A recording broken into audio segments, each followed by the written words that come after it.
The last time I saw my father, I was 18 years old, standing on the porch with a duffel bag and shaking hands, begging him to open the door. Tonight, I walked through the marble lobby of the downtown Hilton in heels he never saw me grow into. The A. Gold-lettered banner above the ballroom read, "Congratulations, Principal Richard Carter, 40 years of excellence." The air smelled like catered salmon and stale champagne. Inside, they were clapping, toasting him, laughing at stories was written out of.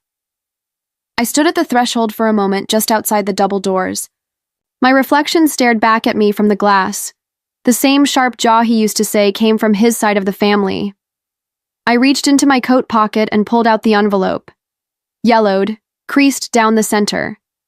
My handwriting in blue ink, the letter. I wrote the night I left. The one they never let anyone read. I hadn't come to ruin his party. That would be too easy. No, I came because silence had protected him long enough. Because every lie he told about me had been accepted as fact. Because 10 years ago he said, "She ran away. She's never coming back." Well, I was back, and I brought receipts. The band inside started playing soft jazz. My cue. I slid the letter back into my coat, lifted my chin, and pushed the doors open. People turned. Their faces shifted from polite curiosity to frozen recognition. Glasses paused mid-air. The toast stopped mid-sentence, and at the center of it all, standing beside a giant photo collage of student awards and smiling class portraits, was my father. His smile vanished the moment he saw me, and I smiled right back. There was a time when my father called me his pride and joy. At school board dinners and parent-teacher nights, I was the golden girl. Valedictorian track, AP classes, flute solos at winter concerts. He'd walk down the halls of Carter High, his school, with a hand on my shoulder like I was his proof of greatness. That's my Emily, future lawyer, maybe Harvard if they're lucky. But behind closed doors, his praise had rules. I had to perform, always. Any grade below an A came with silence and cold eyes. If I missed a student council meeting, for a rehearsal he called it wasting potential. The year I turned 17, I started writing plays in secret. Just little scenes, mostly about mothers who left and daughters who stayed. One day, my drama teacher entered a piece into a regional competition, without telling me. I won. Juilliard sent me an email, full scholarship to their pre-college summer intensive. I waited 2 days to show my dad. I wanted to get the words, right? We were sitting at the kitchen table eating spaghetti. I said, "It's theater, but it's serious. It's real. This is what I want." He didn't look at me. He just twirled his fork and said, "I didn't raise you to chase dreams." Then he pushed his chair back and left the table. The silence. After that conversation was colder than any punishment. He didn't yell. He didn't argue. He just erased the possibility. From that day on, I felt like I was living in someone else's version of me. I kept rehearsing quietly, out of the house. I filled out my own FAFSA. I worked shifts at a bookstore under a different name so it wouldn't show up on his taxes. By senior spring, I had a dorm assignment in New York and a train ticket. I left him a letter. 1 page, handwritten. I love you. I need space to think. I'll be home Sunday. I thought that would be enough. I thought he'd be angry, maybe even scared, but I never imagined this man, the one who used to cheer the loudest at my concerts, would choose to burn the whole bridge instead of just meeting me halfway.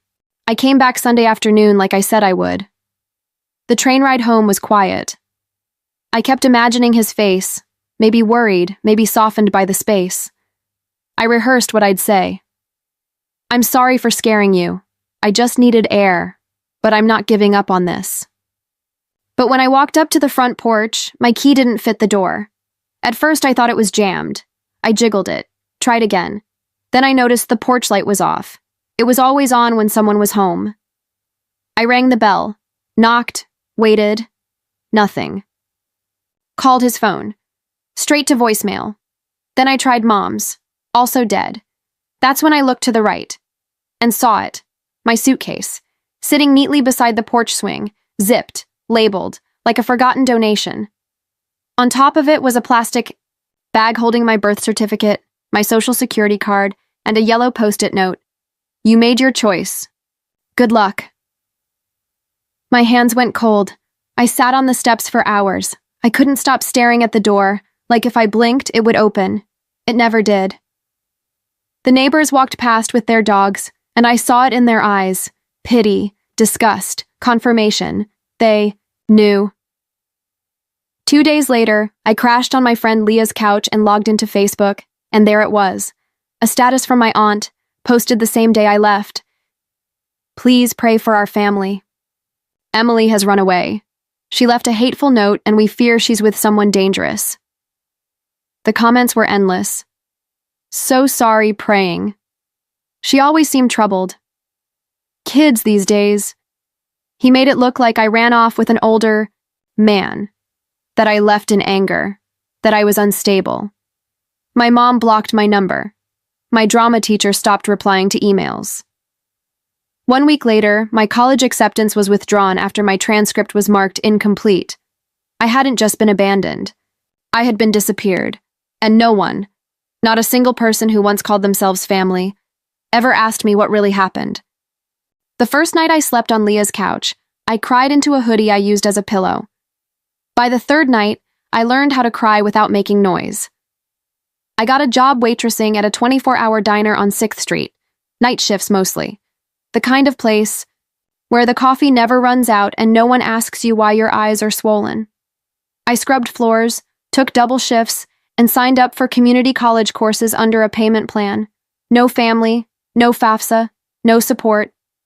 Just me, a secondhand laptop, and a bank account that never stayed above $50 for more than 2 days. I kept my head down, didn't tell anyone where I came from. When people asked about my parents, I said, they're back east. Technically, true. Emotionally, they were gone.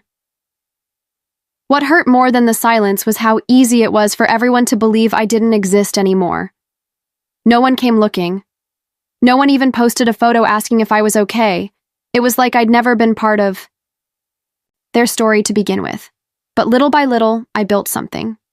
I took acting classes at night, did lighting tech on weekends for off-Broadway shows. Eventually, someone read a monologue I wrote and said, "This isn't just good, this is yours." I wrote a one-woman show called Inheritance. It was about a girl erased by her own family. It played 3 nights in a black box theater in Brooklyn. Only 10 people came. But one of them was a columnist from the New York Times working on a piece about estrangement. She asked to interview me. I said yes. The article was called, What? We Leave Behind When We Leave Home. My father's name was never mentioned, but I know he read it, because 3 days after it was published, someone tried to reset the password to my email. I didn't flinch. By then, I had moved into a small apartment of my own. I had friends who knew my real story, a life I had built, brick by brick, and still, the silence from home remained the loudest sound in my life. It started with a Facebook message from my cousin Mia. We hadn't spoken since I was 17. She was always the wild one. Bleach blonde streaks, skipped curfews, grounded more than she was free. But that night, she sent just 6 words. I found something. It's about you. I didn't reply right away. I stared at the screen like it was a ghost. 3 days later, curiosity overrode self-protection. I called her. Her voice cracked. I'm sorry I never reached out. I believed what they said, we all did. She told me she'd been helping her dad clean out their attic. Boxes of old tax returns, moldy holiday decorations, junk from when her mom taught kindergarten. At the bottom of one box, wrapped in a Ziploc bag, was a sealed envelope. It had my name on it. My handwriting, blue ink, slanted cursive I hadn't used in years. She opened it, read it, and realized everything she'd been told was a lie. I love you. I need space. I'll be back Sunday. No mention of anger. No threat. No disappearance. Just a scared, respectful 18-year-old asking for time. Mia said her dad tried to play it off. Oh, that old thing? But she knew. He knew. They all knew. My father didn't just lie. He took the truth, my actual words, and hid them in a dusty attic like something shameful. And then he replaced them with a version that made him the victim. That night, Mia emailed me a scanned copy of the letter. I printed it, smoothed the creases, and stared at it for a long time. It was like finding the last puzzle piece to a life I'd been gaslit into forgetting. Not long after, the retirement party invite hit social media. Big celebration. Local school board, teachers, families, community leaders. A tribute to a legacy of integrity. I didn't cry when I saw it. I didn't scream. I just looked at the letter in my hands and thought, "You buried the truth. I'm going to dig it back up, in front of everyone." I didn't decide right away. The letter sat on my desk for a week, next to a burned-down candle and a cup of cold coffee I never drank. Every time I looked at it, I thought about the silence that followed it, the birthdays missed, the college I never attended, the years I spent rebuilding something that was never supposed to be broken. Then I saw the RSVP form. It was posted on the school district's website. Join us in celebrating Principal Richard Carter's retirement. 40 years of service, leadership, and family. Family. That word felt like a dare. I used my middle name, Elaine, to RSVP online. One guest. No meal preference, no +1. I didn't need backup. I had the truth. I booked a flight, borrowed a blazer from a friend, and packed 2 things: the printed scan of my letter and a clipping of the article I published in the New Yorker last year. I didn't rehearse a speech. This wasn't about revenge or theatrics. It was about reality. Raw, unpolished, undeniable. He'd built a career on discipline and image, on shaping other people's children. He got to be the man with the handshake and the clipboard and the bulletin board full of smiling kids. But he left one picture out. I wasn't going to scream. I wasn't going to cry. I was just going to walk in, look him in the eye, and remind everyone in that room. You don't get to rewrite history just because you're the only one left telling it. I hadn't seen my mother in over a decade. Not since the night I stood on our porch with shaking hands and tear-swollen eyes, begging her to open the door. She didn't. But 2 hours before the gala, I stood there again. Same porch, same front. Step. The paint was peeling now. The bushes overgrown. The wind carried the smell of someone else's dinner. I rang the bell. No answer. I was about to leave when the door cracked open. She looked older, thinner, grayer. Her shoulders hunched like life had been pressing down on her for years. Her eyes landed on me, and for a moment I saw something flicker. Recognition. Guilt. Relief. She whispered, "Emily." Like the name hurt her throat. I asked one question. "Did you know?" She didn't ask what I meant. She didn't have to. She stepped outside, wrapped her cardigan tight around her chest, and sat on the porch swing. I stood. I needed to stand. "Found the letter," I said.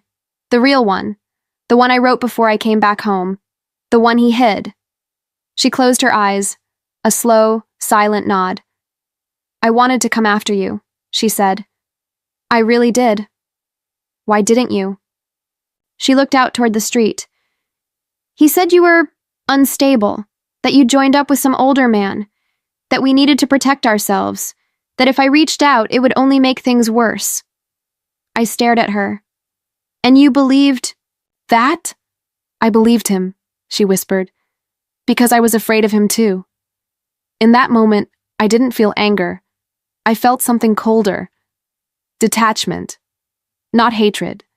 Just distance. She wasn't the villain, but she wasn't innocent either. She was the silence that made his life stick. The ballroom smelled like expensive wine and overcooked salmon. Laughter bounced off crystal chandeliers. People hugged, posed for photos in front of a giant poster that read, "Celebrating Principal Richard Carter, a legacy of integrity." Stood near the back, close enough to hear the clinking glasses, far enough to stay invisible, until they called him up. 40 years of service, a mentor, a role model, a father figure to so many. He walked on stage in a tailored navy suit, smiling the way only men with unchallenged legacies smile. The crowd stood, clapped. Even the mayor was there. I let the applause settle before I moved, one step, then another. People turned as I approached, eyes widened, some faces lit with recognition, others with discomfort. And then he saw me. Richard. Carter froze. The color drained from his face like someone pulled a plug. I didn't look away. I reached the mic. He leaned toward me and whispered, "Emily, not here." But I was already speaking. "Hi, I'm Emily Carter, his daughter." Gasps, murmurs, forks paused mid-bite. I haven't been in this room or this town in 10 years. That's because 10 years ago, my father told everyone I ran away, that I was angry, that I disowned him. He told you I left a note. I pulled the envelope from my coat. This is that note. I read it slowly, clearly, so no one could pretend they didn't hear. "I love you. I need space. I'll be back Sunday." I looked out at the crowd. Familiar faces, teachers, neighbors, my old principal. Does that sound like someone who ran away? Silence, the kind that settles into your spine. Then, shifting chairs. Uneasy stares. A few people looked at Richard. One woman covered her. Mouth. He stepped forward. "Emily, that's not the full story."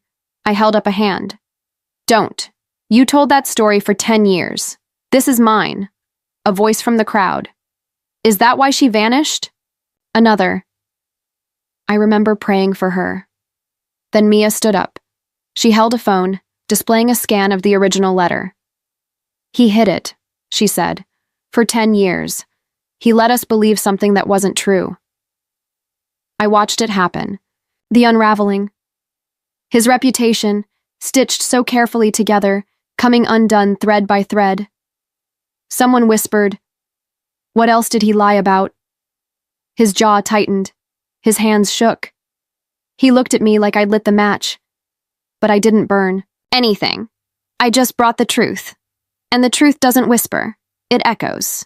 Once the first crack appears, the rest comes down fast. He tried to keep smiling. Tried to salvage the moment, waving his hand like I was just some emotional interruption. But the room had shifted. People weren't looking at him with admiration anymore. They were looking at him like a stranger. One of his former colleagues, Mrs. Blake, the vice principal for 20 years, stood up and said, "I always wondered why you shut down the theater department so suddenly." Another man, an old guidance counselor, added, "You told us she had a breakdown, that she was dangerous." I didn't say anything. I didn't need to. They were doing it for me now. Even the school superintendent, the one who had just toasted him 10 minutes earlier, stepped away from the podium and folded his arms. He wasn't smiling either. Then someone near the back said loud enough for everyone to hear, "You made her disappear to protect your image." My father didn't speak. He looked around the room and saw the empire he built wasn't made of brick. It was made of borrowed belief, and belief once cracked doesn't hold. He finally stepped back from the microphone. No apology, no explanation, just a quiet retreat to his table where even my mother refused to meet his eyes. The slideshow kept playing behind him, photos of science fairs, graduation handshakes, awards ceremonies. But no one was watching anymore, because the story had changed, and so had the man. I didn't stay for cake. While people whispered and plates were cleared in silence, I slipped out the side door and stepped into the cool night air. The sky was a deep navy, and for the first time in years, I felt like I could breathe all the moss way down to my ribs. Mia followed a few minutes later. She didn't say anything right away. She just stood next to me on the curb, like we were waiting for a bus that wasn't coming. Finally, she said, "You were brave." I shook my head. No, I was overdue. We stood there quietly, the hum of traffic in the background, the gala muffled behind thick hotel walls. It felt like standing outside a funeral, except no one had died. They'd just been seen for who they really were. "I think I spent years just wanting someone to believe me," I said, and I realized I didn't need belief. I needed the silence to stop. Mia nodded. "You ended it." "No," I replied. "I reclaimed it." I looked down at the envelope in my hand. The letter that was never meant to disappear. The words that were never meant to be buried. I didn't need to hand it to anyone. I didn't need my father to read it. He'd already heard every word. And so had they. I turned to Mia and smiled. He built his legacy on silence. I took it back. Then we walked away. Not as exiles, not as victims, but as women no longer living in someone else's story.